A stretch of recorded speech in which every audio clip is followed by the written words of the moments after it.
रात को 3-3 बजे कोई आपको इतना हंसाए कि मुंह पर हाथ रखना पड़े कि कोई आपकी आवाज से जाग ना जाए।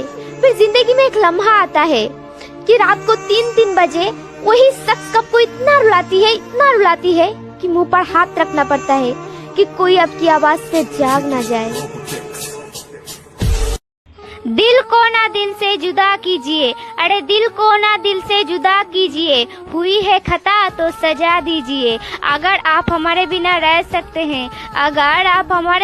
सकते हैं तो खुदा से मेरी मौत की दुआ कीजिए। ये मैं आप लोगों को सलाह नहीं दे रही हूँ, बस एक बात है जो सच है। अगर कोई आपसे आंखें बंद करके भरोसा करे तो उसकी भरोसा को तोड़कर ये मत एहसास दिलाइए कि वो अंधा है। सच है ये।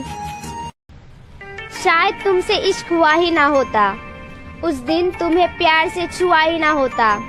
अंजाम ये है कि हर लम्हा, हर मंजर, हर गुफ्तगू, मेरी रगों में, मेरी सांसों में बस तू ही तू है।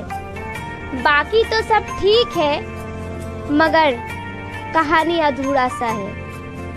किसी से मोहब्बत करो तो दिल से करो, किसी से मोहब्बत करो तो दिल से करो, क्योंकि मोहब्बत का पहला नाम इज्जत और दूसरा नाम वफा होती है। अगर ये शायरी आप लोगों को पसंद आए प्लीज एक लाइक कर देना। मोहब्बत करो तो एक से करो, हजारों में क्या रखा है। शहर करो तो जंगल की करो, बाजारों में क्या रखा है। कत्ल करो तो नैनों से करो, तलवारों में क्या रखा है। रहे सलामत जिंदगी उनकी जो मेरी खुशियों की फरियाद करती है, रहे सलामत जिंदगी उनकी जो मेरी खुशियों की फरियाद करती है। ए खुदा तू उनकी जिंदगी खुशियों से भर देना, ए खुदा तू उनकी जिंदगी खुशियों से भर देना, जो मेरी वीडियो को लाइक करने के लिए अपना एक पल बर्बाद करती है।